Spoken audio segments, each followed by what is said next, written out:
उन्होंने मेरे संतरे के जूस में एक अजीब सा पाउडर मिलाया और ऐसे मुस्कुराए जैसे मुझे आशीर्वाद दे रहे हों। बस इन पेपरों पर साइन कर दीजिए, उन्होंने कहा। सिर्फ एक फॉर्मेलिटी है। मेरे हाथ जैसे मेरे नहीं रहे। दिमाग हल्का हल्का तैरने लगा और पता नहीं कैसे मैंने अपना नाम नहीं लिखा। मैंने किसी और का नाम लिख दिया। उस पल मुझे समझ नहीं आया कि मैंने क्या कर दिया, पर जब समझ की आया तब तक मेरी दुनिया उनके हाथ में छोड़ दी गई थी। अब एक छोटी सी बात कमेंट में बताइए, आप ये कहानी कहाँ से सुन रहे हैं? और ऐसे सच्चे दिल हिला देने वाले किस्से चाहिए तो चैनल को सब्सक्राइब कर लीजिए, क्योंकि आगे जो हुआ उसने मुझे एक बात सिखाई। धोखा हमेशा दरवाज़ा तोड़कर नहीं आता, कभी कभी वो बर्फ की खनक के साथ चीयर्स करके आता है। उस रात मेरी बेटी का जन्मदिन था सानवी। वो सिर्फ मेरी बेटी नहीं है, वो मेरी सांस का सहारा है। वो वजह है जिसके लिए मैं हर दिन अपने दिल को साफ रखने की कोशिश करती हूँ, चाहे लोग कितना भी परख लें। हम उसके फ्लैट में थे, नोएडा की एक सोसाइटी, तीसरी मंजिल, छोटा सा डाइनिंग एरिया, हल्की पीली रोशनी, टेबल पर गरम चावल, दाल, सब्जी, सलाद और एक केक जो उसने खुद बनाया था, क्योंकि उसे सिंपल तरीके पसंद है। मुझे याद है मैं मन ही मन बोली थी, ये शांति है, यही खुशहाली है। ना लड़ाई, ना चीख पुकार, बस परिवार, बस हंसी, बस सुरक्षा। मैं गलत थी। मेरे भांजे का नाम राघव मेहता है। उम्र उसके 30-32 के आसपास, हमेशा बाल सेट, शर्ट प्रेस, घड़ी चमकती हुई और आवाज़ इतनी शांत जैसे बहस उसने पहले ही जीत ली हो। वो कभी ऊंचा नहीं बोलता, क्योंकि उसे ऊंचा बोलने की ज़रूरत नहीं पड़ती। उसका कॉन्फिडेंस ही दूसरे इंसान को दबा देता है। उसकी पत्नी नंदिनी उससे थोड़ी छोटी, तीखी आंखें और मुस्कान ऐसी जैसे वो आपके पास खड़ी होकर आप पर एहसान कर रही हो।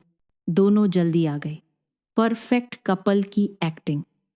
प्लेटें लगाना, तारीफें करना। फिर राघव मेरे पास आया, हाथ में एक गिलास संतरे का जूस। जूस के ऊपर ढेर सारी बर्फ बर्फ टकराकर टिक टिक की आवाज कर रही थी। पता नहीं क्यों उस आवाज से मेरे शरीर में सिहरन दौड़ गई। मौसी, उसने आदर वाला शब्द ऐसे पहना जैसे कपड़ा हो। परिवार के नाम, सानवी के नाम, अच्छे दिनों के नाम। मैंने गिलास उठा लिया, क्योंकि मैं नहीं चाहती थी कि सानवी के जन्मदिन पर मैं शक करने वाली बूढ़ी औरत बनूं। मैं नहीं चाहती थी कि मेरी बेटी का दिन मेरे डर से खराब हो जाए। पहला घूंट गलत लगा, कड़वा, चाक जैसा, जैसे संतरे के छिलके को पीसकर डाल दिया हो। मेरा चेहरा सिकुड़ा। मन किया गिलास नीचे रख दूं, लेकिन उसी वक्त नंदिनी ने हंसते हुए अपना गिलास मेरे गिलास से टकराया। सब लोग मुस्कुरा रहे थे। सानवी केक काट रही थी। मैंने अपने आप से कहा, ड्रामे मत कर आशा, ये सेलिब्रेशन है, पी ले। कुछ ही मिनटों में कमरे के किनारे धुंधले होने लगे। नींद जैसी नहीं, जैसे मैं धीरे धीरे किसी गहरे पानी में डूब रही हूं। हाथ भारी, पैर भारी, हंसी की आवाज दूर, जैसे मैं अपने ही घर वालों को किसी बंद अलमारी के अंदर से सुन रही हूं। और तभी पेपर आ गए, इतने आराम से, इतने शांत तरीके से, जैसे वे पहले से तैयार बैठे थे कि बस मेरा दिमाग कमज़ोर पड़े और वो अपना काम कर ले। नंदिनी ने टेबल पर एक फाइल सरकाई। ऊपर के पन्ने पर उसने लाल नेल पॉलिश वाली उंगली टिकाई। मौसी, कुछ नहीं है, वो बोली, बस घर से जुड़ा काम। सब लोग साथ हैं ना, इसलिए अभी कर लेते हैं, वरना ये चीज़ें लटकती रहती हैं। राघव ने पेन मेरे हाथ में रख दिया, जैसे किसी छोटे बच्चे को पेंसिल पकड़ाते हैं। बस यहाँ साइन कर दीजिए मौसी, कुछ कॉम्प्लिकेटेड नहीं, भविष्य के लिए सब सेफ रहेगा। सेफ, उसने सेफ ऐसे बोला जैसे मंत्र हो। मेरी उंगलियां पेन पकड़ नहीं पा रही थी। अक्षर तैर रहे थे, शब्द समझ नहीं आ रहे थे। मेरे अंदर कहीं एक कमज़ोर सी आवाज़ कह रही थी, आज ही क्यों, जन्मदिन पर ही क्यों। लेकिन मेरा शरीर मेरी बात नहीं सुन रहा था। जब पेन कागज़ पर लगा, मेरा हाथ चल पड़ा। और सबसे डरावनी बात यह थी कि वो हाथ कॉन्फिडेंट लग रहा था, जैसे किसी और का हाथ हो जो लिखना जानता है और डरता नहीं। मैंने साइन किया। मैंने देखा एक नाम बन रहा है। मेरे नाम जैसा नहीं, मेरी लिखावट जैसी नहीं, मेरे जीवन जैसा नहीं। मैं जानती थी ये मेरा नाम नहीं है, फिर भी पेन चलता रहा। लाइट लंबी होने लगी, टेबल टेढ़ी, और फिर अंधेरा, जैसे किसी ने पर्दा गिरा दिया हो। अगली सुबह मैं उठी तो धूप पर्दे से चुभ रही थी, जैसे कोई आरोप लगा रही हो। मुंह सूखा, सिर में दर्द, और बेड साइड टेबल पर वही गिलास पड़ा था, खाली, बस नीचे हल्की सी नारंगी परत, जैसे किसी ने जानबूझकर निशान छोड़ा हो। मैं धीरे से उठी, रात को याद करने लगी, पर यादें हाथ से फिसलती रहीं। बस एक चीज साफ थी, मेरा हाथ चल रहा था और मेरा दिमाग ऊपर से बेबस देख रहा था। किचन में सानवी कॉफी बना रही थी, बाल बांधे हुए, ऐसे चल रही थी जैसे दुनिया को जगाना नहीं चाहती। उसने मुझे देखा तो चिंता आई। माँ, ठीक हो? कल आप बहुत थक गई थी। मैंने नकली हंसी दी जो मेरी नहीं लगी। कल मैंने कुछ साइन किया था? मैंने पूछा। बोलते ही गला कस गया। वो हिल गई, फिर बोली, हाँ, राघव भैया बोले कि आप ही बोल रही थी कि पेपर वर्क निपटा देते हैं। बोले आपने कहा घर को सेफ रखना है। मेरे अंदर कुछ टूट सा गया। वो पेपर कहाँ है? भैया ले गए, उसने सामान्य तरीके से कहा, क्योंकि उसे क्या पता कि घर के अंदर ही जंग शुरू हो चुकी है। बोले ठीक से फाइल कर देंगे। मेरा दिल तेज धड़कने लगा। यहीं पर मैं आपको एक बात बहुत साफ, बहुत आसान भाषा में बताना चाहती हूँ। कभी भी जब आप थके हों, बीमार हों या दिमाग भारी लगे, कोई भी पेपर साइन मत करना। और सबसे बड़ी बात, किसी भी खाली पेज या फॉर्मेलिटी पर साइन नहीं। फॉर्मेलिटी शब्द मीठा होता है, पर कई बार उसके नीचे बहुत बड़ा जहर छुपा होता है। मैंने उस दिन बिना चिल्लाए एक फैसला लिया। मैंने किसी से लड़ाई नहीं की, मैंने शोर नहीं किया, मैंने बस चुपचाप अपने अंदर एक लाइन खींच दी। अब मैं शिकार नहीं बनूंगी। 5 दिन बाद असली झटका आया। डाकिया एक मोटा सा लिफाफा दे गया, रजिस्टर्ड पोस्ट, ऊपर से कानूनी नोटिस, डॉक्यूमेंट्स जैसा भारी कागज, जैसे कागज खुद कह रहा हो, मैं ताकत हूं। मैंने हाथ कांपते हुए लिफाफा खोला। अंदर साफ सुथरी कॉपियां थीं, भाषा इतनी भारी कि आम इंसान का दिमाग थक जाए। अधिकार हस्तांतरण, अपरिवर्तनीय प्राधिकरण, पूर्ण नियंत्रण, ऐसे शब्द जो सुनने में ही डर पैदा करें। और फिर मेरी आंखें उस लाइन पर अटक गईं। लीला वर्मा यह अधिकार प्रदान करती हैं। लीला वर्मा, मेरा नाम आशा वर्मा है। आशा, मैंने 1000 बार लिखा है, स्कूल के फॉर्म पर, बैंक में, सानवी के कार्ड पर, और अपने पति के लिए जब वो चले गए थे तब उनके कागजों पर यहाँ जो सिग्नेचर था वो मेरी लिखावट की नकल थी, कांपती नकल पर चालाक नकल। और उसी के नीचे मेरा घर, मेरे बैंक, यहाँ तक कि मेरे इलाज के फैसले, सब पर किसी और का कंट्रोल। मेरे पति प्रकाश को गुजरे 7 साल हो गए। वो अमीर आदमी नहीं थे, वो स्थिर आदमी थे। धीरे धीरे ईंट जोड़कर घर बनाया, हर दीवार में धैर्य डाला। उस घर में उनकी चाल की आवाज़ है, गलियारे में उनकी हंसी है, दरवाजे की चौखट पर वो पेंसिल के निशान हैं जहाँ सानवी हर साल लंबी होती थी। वो घर सिर्फ बिल्डिंग नहीं है, वो सबूत है कि मेरी जिंदगी की कीमत थी, कि हमारे प्यार ने कुछ बनाया था। और एक गिलास में किसी ने वो सब छीन लिया। मैं कुर्सी पर बैठ गई। समय धीमा हो गया। जब सानवी बाजार से लौटी, मैंने कागज उसके हाथ में रख दिए। उसने पढ़ा और उसके चेहरे पर पहले समझ नहीं आया, फिर भरोसा टूटता दिखा, फिर गुस्सा। ये धोखा है, वो फुसफुसाई। उन्होंने आपको नशा दिया होगा। मैंने सिर हिलाया। शर्म मेरी गर्दन में जल रही थी, लेकिन पेन मेरे हाथ में था। मैंने कहा, माँ। उसकी आवाज़ टूट गई। ये फ्रॉड है, पुलिस के पास चलते हैं। मेरा मन भी हाँ चिल्लाया, लेकिन मेरा अनुभव रुको बोल रहा था। क्योंकि कई बार लोग कहते हैं ये तो फैमिली मैटर है। कई बार बूढ़े इंसान की बात को भूलने की बीमारी बताकर दबा देते हैं, और राघव जैसे लोग कागजों की आड़ में सच को झूठ बना देते हैं। मैंने धीरे से कहा, हमें सबूत चाहिए। उस रात मैं सोई नहीं। मैं छत को देखती रही। प्रकाश की आवाज़ मन में गूंजती रही। आशा, जो अपना है उसके लिए शांति से भी लड़ सकते हो।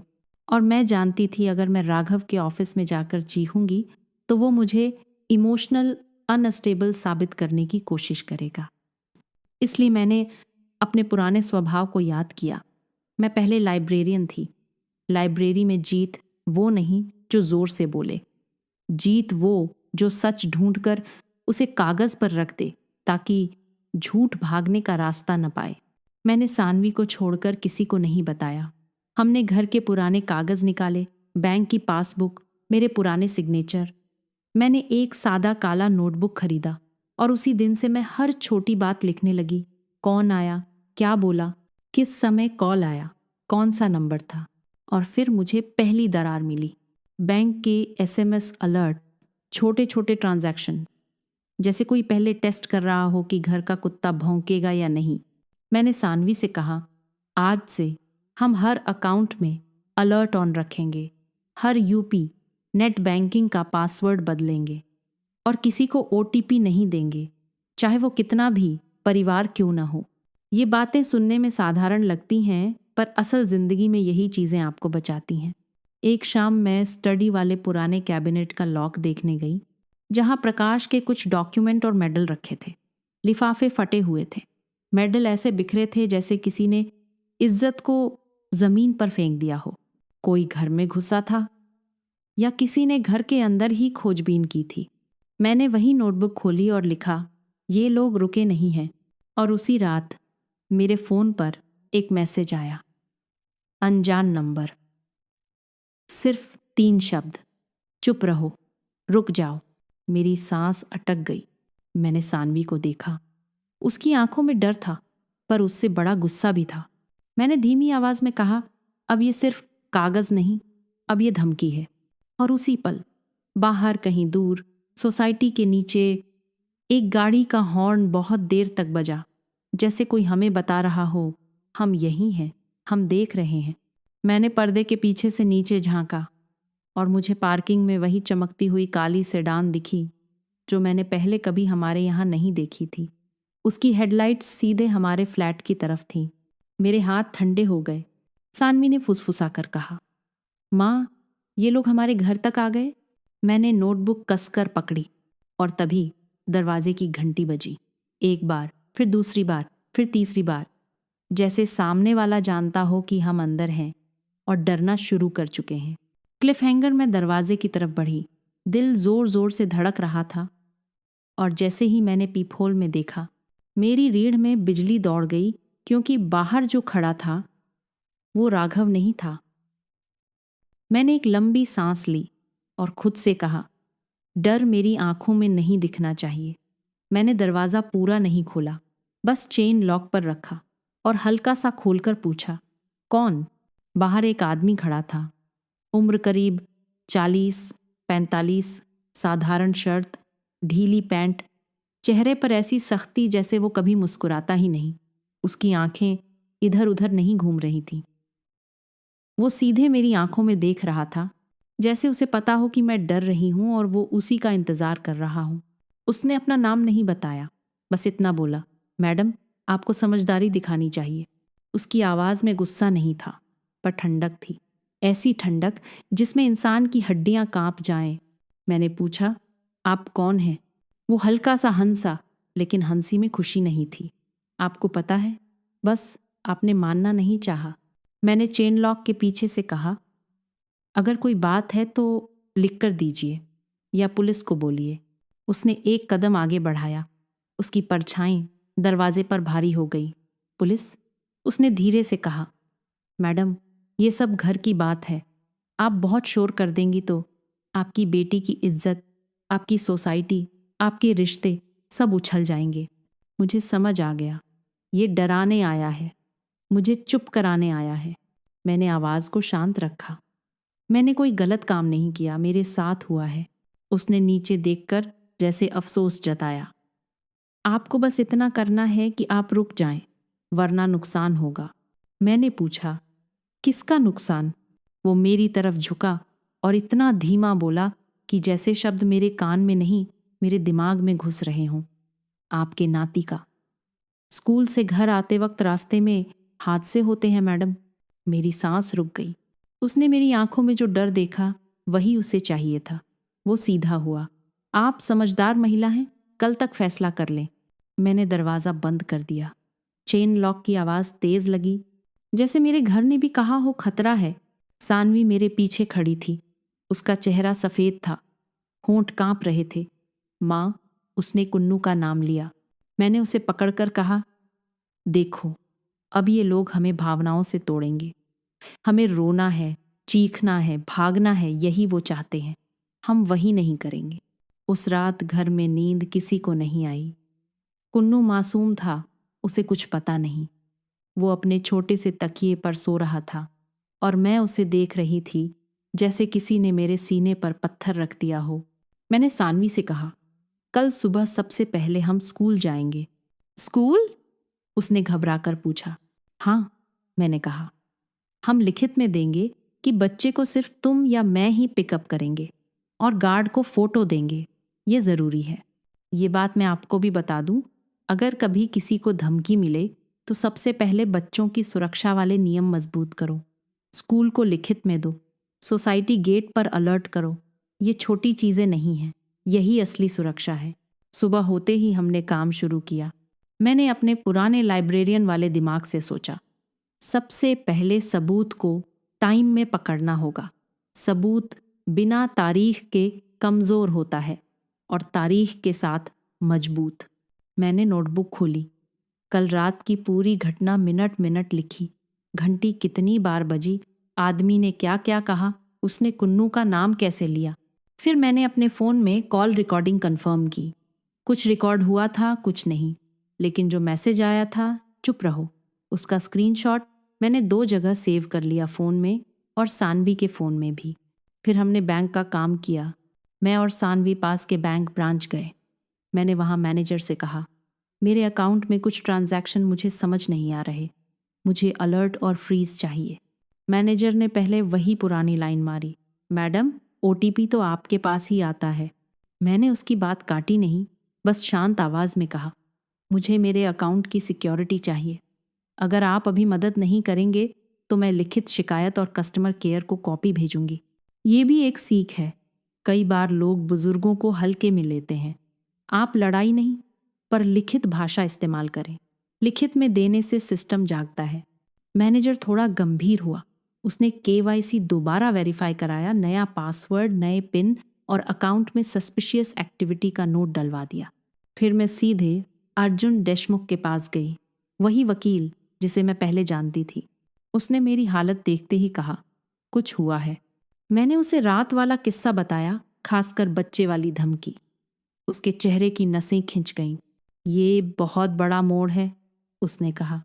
अब ये सिर्फ फ्रॉड नहीं, इंटिमिडेशन है। हमें इसे लिखित में दर्ज करना होगा। मैंने धीमे से पूछा, पुलिस? अर्जुन ने मेरी आंखों में देखा। हाँ, लेकिन समझदारी से। एफआईआर से पहले हम एक जीडी या एनसीआर भी कर सकते हैं और एक लीगल नोटिस भी, ताकि रिकॉर्ड बन जाए कि आपने शिकायत की थी, आप चुप नहीं थी। बाद में ये आपको बचाएगा। उसने एक कागज़ पर बड़े सरल शब्दों में लिखा, धमकी, संपत्ति दस्तावेज, संदिग्ध ट्रांजैक्शन, आग की घटना और परिवार का दबाव। उसने कहा, आपको अभी से 2 चीज़ें करनी होंगी। पहला, अपने घर की सीसीटीवी या सोसाइटी सीसीटीवी की कॉपी मांगिए। दूसरा, आपका मेडिकल टेस्ट। Medical test? मैंने पूछा। हाँ, उसने कहा। आप कह रहे हैं कि पेय में कुछ मिलाया गया। डॉक्टर की रिपोर्ट बहुत अहम होती है।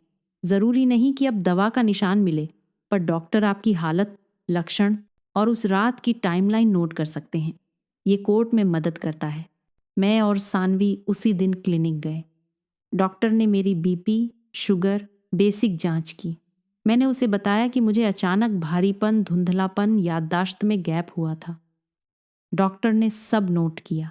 ये बात भी ज़रूरी है, अगर किसी को शक हो कि उसे नशा, सेडेटिव दिया गया तो तुरंत मेडिकल जाना चाहिए। देर होगी तो सबूत कमज़ोर होता है।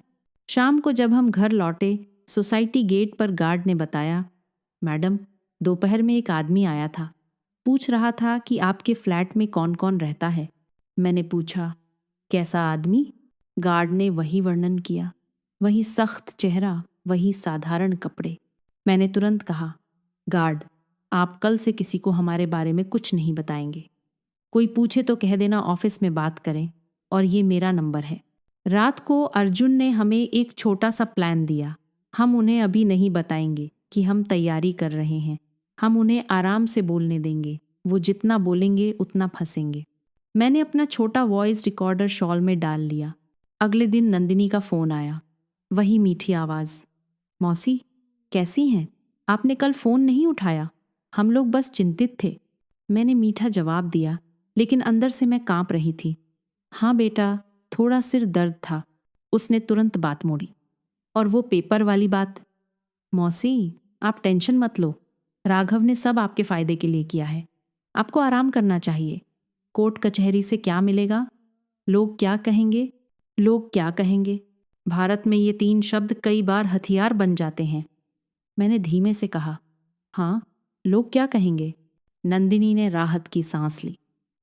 बस यही सोचो। और मौसी, आप चाहें तो किसी छोटे फ्लैट में शिफ्ट हो जाओ। आपका बड़ा घर मेंटेन करना मुश्किल है। राघव देख लेगा। मैंने हूं कहा। रिकॉर्डिंग चल रही थी। फोन रखते ही मेरी हथेली पसीने से भीग गई। मैंने सानवी की तरफ देखा। वो गुस्से में थी, पर मैंने उसे आंखों से इशारा किया, शांत। उस शाम राघव खुद आया, बड़े आराम से, जैसे ये उसका घर हो। वो अंदर बैठा, चाय ली और बहुत नरम आवाज में बोला, मौसी, आप इतने सालों से अकेली हैं। हम बस चाहते हैं कि आपका भविष्य सुरक्षित हो। और वैसे भी आपने खुद साइन किया है। मैंने जानबूझकर भ्रम वाला चेहरा बनाया। मैंने क्या साइन किया? उसकी आंखें चमकीं, जैसे उसे मौका मिल गया। मौसी, आपने पावर ऑफ अटर्नी जैसा कुछ दिया है, ताकि हम आपके काम संभाल सकें। आप भूल जाती हैं, ये सब आपके लिए है। ऐसे, मैंने धीमे से कहा, पुए मतलब? वो ऐसे समझाने लगा जैसे मैं बच्ची हूं। मतलब आपको कुछ चिंता नहीं। बैंक, घर, डॉक्यूमेंट हम देखेंगे। आप बस आराम करो। ये भी सीख है। पावर ऑफ अटर्नी बहुत बड़ी चीज़ है। इससे दूसरा इंसान आपके नाम पर फैसले कर सकता है। इसलिए पीओए कभी भी बिना पूरी पढ़ाई और भरोसे के मत दीजिए। और अगर देनी भी हो तो सीमित अधिकार और समय सीमा के साथ दीजिए।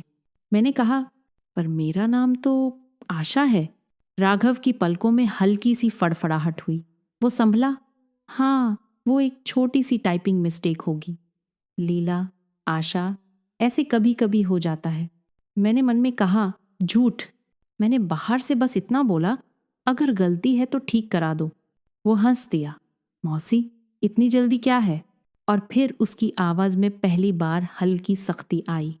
आपको बस कोऑपरेट करना है। मैंने चुपचाप उसका चेहरा देखा। उस पल मुझे समझ आया, ये आदमी मुझे प्यार से नहीं, कंट्रोल से देखता है। वो उठकर जाने लगा तो मैंने हल्के से पूछा, कल रात जो आदमी आया था वो कौन था? राघव 1 सेकंड रुका, बहुत छोटा सा सेकंड, लेकिन मैं वही सेकंड पकड़ने के लिए तैयार बैठी थी। वो बोला, कौन आदमी? मैंने कहा, जो धमकी देकर गया, नाती का नाम लेकर गया। अब उसकी आंखें ठंडी हो गईं। उसने मुस्कुराकर कहा, मौसी, आप डर के कारण कल्पना कर रही हैं। उम्र में ऐसा होता है। ये वही लाइन थी जिसका मुझे डर था। उम्र में ऐसा होता है। वो चला गया। दरवाजा बंद होते ही सानवी फूट पड़ी, माँ, वो हमें पागल साबित करेगा। मैंने उसका हाथ पकड़ा। इसलिए हम शांत हैं। हमारे पास रिकॉर्डिंग है, हमारे पास मैसेज है, हमारे पास बैंक अलर्ट है, हमारे पास डॉक्टर की नोटिंग है। और अब हमें सिर्फ एक चीज चाहिए। क्या? उसने पूछा। मैंने कहा, असल दस्तावेज। वो ओरिजिनल पेपर जिस पर मैंने साइन किया, वो अभी राघव के पास है।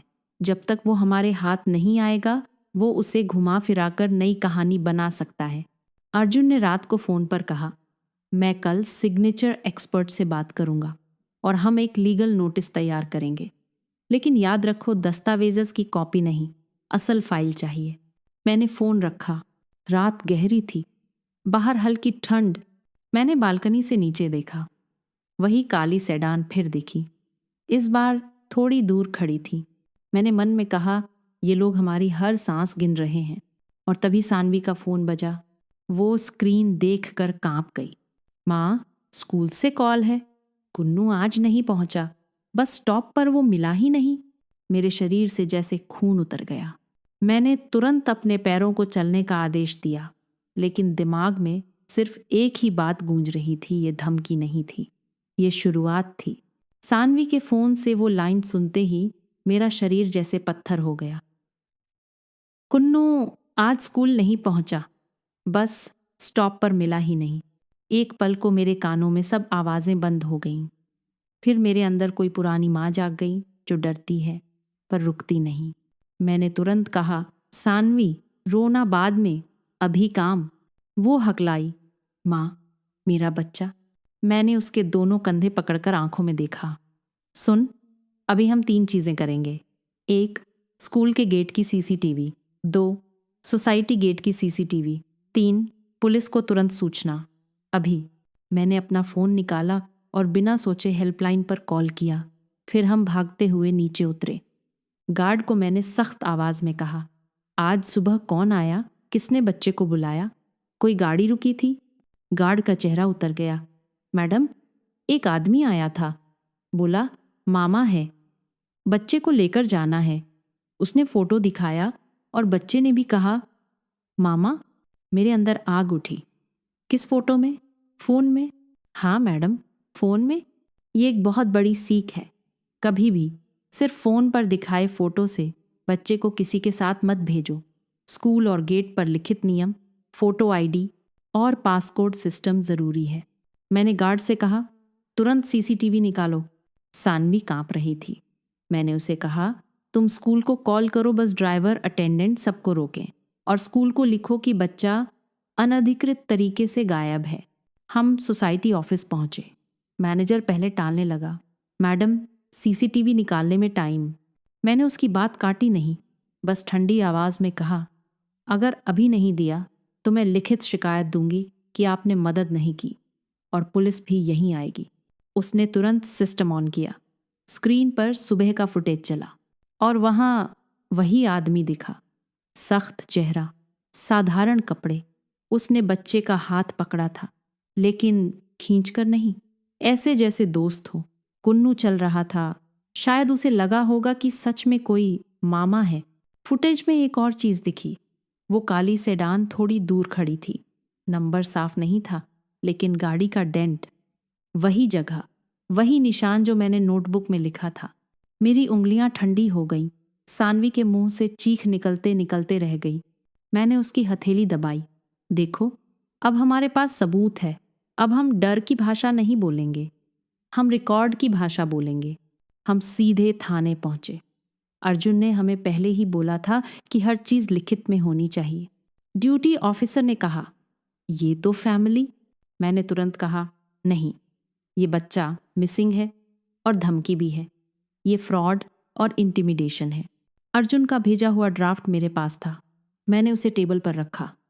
ये लिखित शिकायत है, सीसीटीवी है, धमकी वाला मैसेज है, कॉल रिकॉर्डिंग है।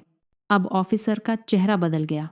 उसने गंभीर होकर कहा, ठीक है, तुरंत टीम जाएगी। मुझे पता है कई लोग घबराकर बस चिल्लाते हैं, पर सिस्टम में अक्सर वही चीज चलती है जो लिखा जाए, सबूत के साथ दी जाए। पुलिस ने तुरंत स्कूल से, बस स्टॉप से पूछताछ शुरू की। मैंने सानवी से कहा, तुम एक बात याद रखो, अभी किसी को भी सोशल मीडिया पर पोस्ट नहीं। पहले पुलिस को काम करने दो, वरना अफवाह फैलती है और नुकसान होता है। अर्जुन भी थाने पहुंच गया। उसने ऑफिसर से कहा, हम बच्चे की सुरक्षा चाहते हैं और हमें उस आदमी की पहचान चाहिए जिसने धमकी दी थी। इसी बीच सानवी का फोन बजा। अनजान नंबर। उसने स्पीकर ऑन किया। वही ठंडी आवाज, ड्रामा बंद करो, बच्चा ठीक है, बस तुम्हारी माँ को समझ आ जाए कि सीमा में रहना चाहिए। सानवी रो पड़ी। कुन्नू कहाँ है? वो आवाज बोली, ये तुम्हारे बस की बात नहीं। तुम लोग अगर कोर्ट कचहरी गए तो अगली बार सिर्फ स्कूल नहीं होगा। फोन कट गया। वो कॉल रिकॉर्ड हो गई थी। अर्जुन ने तुरंत कहा, अब ये केस और मजबूत हो गया। बच्चा एक टूल की तरह इस्तेमाल हो रहा है। हम अब सीधे बड़ा कदम उठाते हैं। पुलिस ने टेलीकॉम ट्रेसिंग शुरू की। साथ में शहर के CCTV points, metro station, main road, toll नाके, वहाँ की फुटेज देखी जाने लगी। घंटे मेरे लिए साल जैसे थे। मैं बाहर बैठी रही, नोटबुक हाथ में। मैंने खुद से कहा, आशा, अभी टूटना नहीं। अगर तुम टूटोगी तो सानवी टूट जाएगी। और फिर शाम के करीब एक कॉल आया। मैडम, बच्चा मिल गया है। मेरे शरीर में जैसे जान लौट आई। मैं खड़ी भी नहीं हो पा रही थी। कहाँ है? पास की एक खाली फ्लैट यूनिट में रखा था, बिल्डिंग में ही, उसी सोसाइटी के दूसरे टावर में। वो आदमी भाग गया, पर बच्चा सुरक्षित है। मैंने आंखें बंद की। मेरे होंठ कांपे। मैंने बस एक ही बात कही, शुक्र है। हम दौड़कर वहां पहुंचे। कुन्नू एक कोने में बैठा था, डर से नहीं, उलझन से। उसे लगा होगा कि ये कोई सरप्राइज है। उसने मुझे देखा और बोला, नानी, वो अंकल बोले आप गुस्सा नहीं करना। मैंने उसे जोर से गले लगाया। मैंने रोया नहीं, क्योंकि मैं चाहती थी कि उसे लगे वो सुरक्षित है।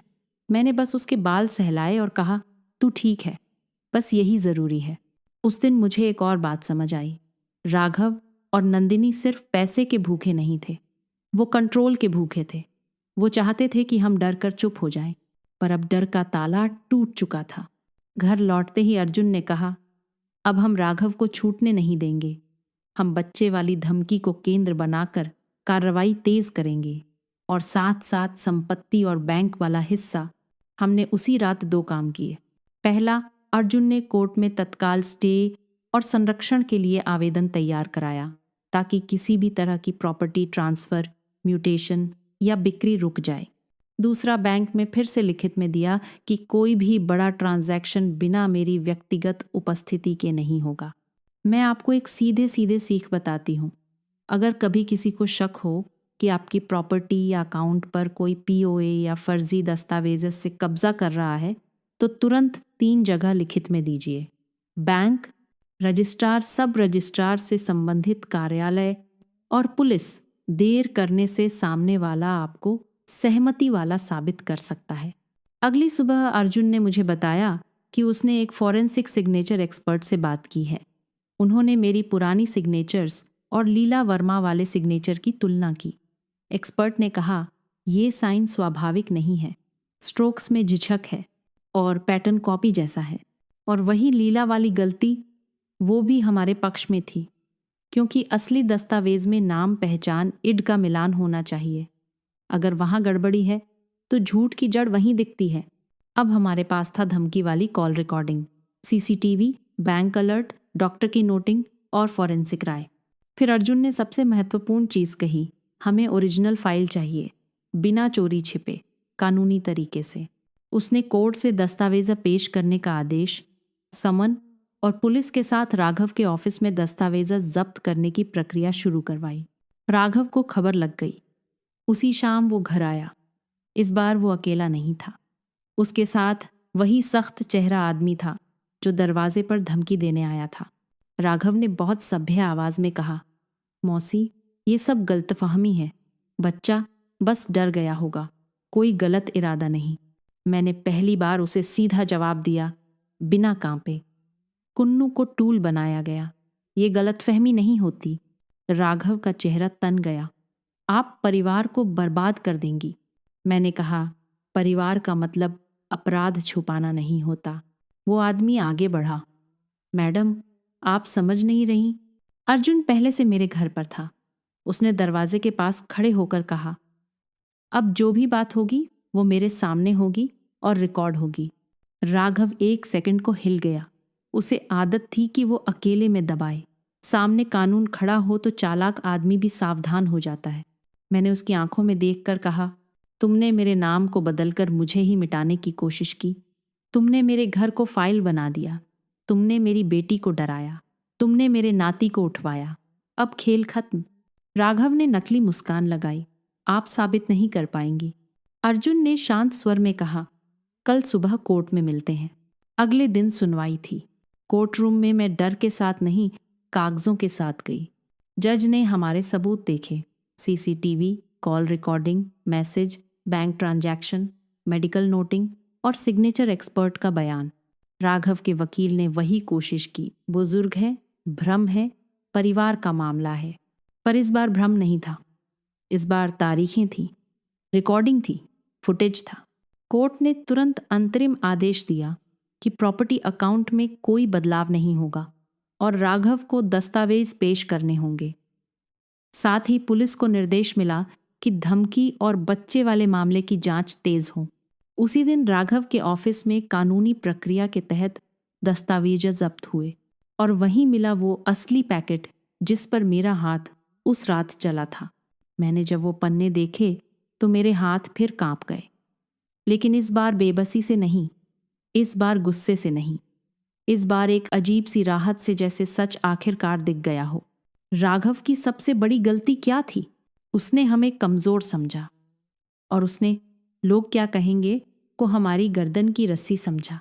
लेकिन जब बात बच्चे पर आ जाए, जब बात सम्मान से बढ़कर सुरक्षा पर आ जाए, तब एक माँ, एक नानी समाज से नहीं डरती। कुछ हफ्तों के भीतर निर्णय आया। दस्तावेजों को अवैध और शून्य घोषित किया गया। बैंक और संपत्ति पर मेरा अधिकार बहाल हुआ। राघव पर केस चला फर्जीवाड़ा, धमकी और बच्चे को नुकसान पहुंचाने की साजिश के एंगल के साथ उसकी प्रोफेशनल छवि भी टूटी, क्योंकि वो कागजों का आदमी था। पर कागज ही उसके खिलाफ खड़े हो गए। नंदिनी कोर्ट में नहीं आई। बाद में पता चला वो अपने मायके चली गई। एक शाम वो मेरे दरवाजे पर आई। इस बार ना तेज नाखून, ना वो मुस्कान, आंखें सूजी हुई। उसने बहुत धीमे कहा, मौसी, मुझसे गलती हो गई। मैंने दरवाज़ा पूरा नहीं खोला। मैंने चेन लॉक लगाए रखा, क्योंकि सीख यही है माफ़ी का मतलब। दरवाज़ा खोल देना नहीं होता। मैंने कहा, गलती नहीं, चुनाव। तुमने गलत का साथ चुना। वो रो पड़ी। मैंने सोचा, बस कागज़ हैं, बस घर। मैंने उससे कहा, घर ईंट नहीं होता, यादें होती हैं, और इंसान की आज़ादी कागज़ पर नहीं, सम्मान में होती है। कुछ दिन बाद अर्जुन ने बताया कि राघव ने भी संदेश भेजा है, वो बात करना चाहता है, लेकिन वकील के ज़रिए। मैंने कहा, ठीक है। दूरी रखकर जब वो सामने आया, उसका चेहरा वैसा नहीं था। उसका घमंड टूटा हुआ था और आंखों में शर्म थी या डर, मुझे फर्क नहीं पड़ा। उसने धीरे से कहा, मुझे लगा आप लड़ेंगी नहीं।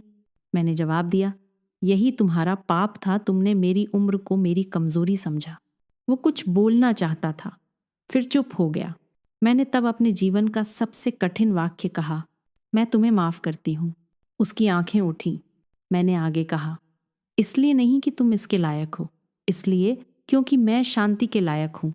मैं अपने दिल में दूसरा जहर नहीं रखना चाहती। फिर मैंने बहुत साफ शब्दों में कहा, लेकिन माफ़ी का मतलब भरोसा नहीं। माफ़ी का मतलब रिश्ते की चाबी वापस देना नहीं। अब से मेरे लिए तुम्हारे साथ सिर्फ कानूनी रास्ता। तुम इस घर में कदम नहीं रखोगे, तुम मेरे अकाउंट के पास नहीं आओगे, तुम मेरी बेटी को कॉल नहीं करोगे, तुम मेरे नाती के आसपास भी नहीं दिखोगे। ये मेरी सीमा है और ये अंतिम है। वो सिर झुकाकर बोला, समझ गया। मैं नहीं जानती वो बदलेगा या नहीं, वो उसकी जिम्मेदारी है, पर मुझे इतना पता है मैं बदली। मैंने डर को ज्ञान में बदला, मैंने शर्म को सबूत में बदला, मैंने आंसुओं को नियमों में बदला। पासकोड, सीसीटीवी, लिखित शिकायत, बैंक अलर्ट और सही लोगों से मदद।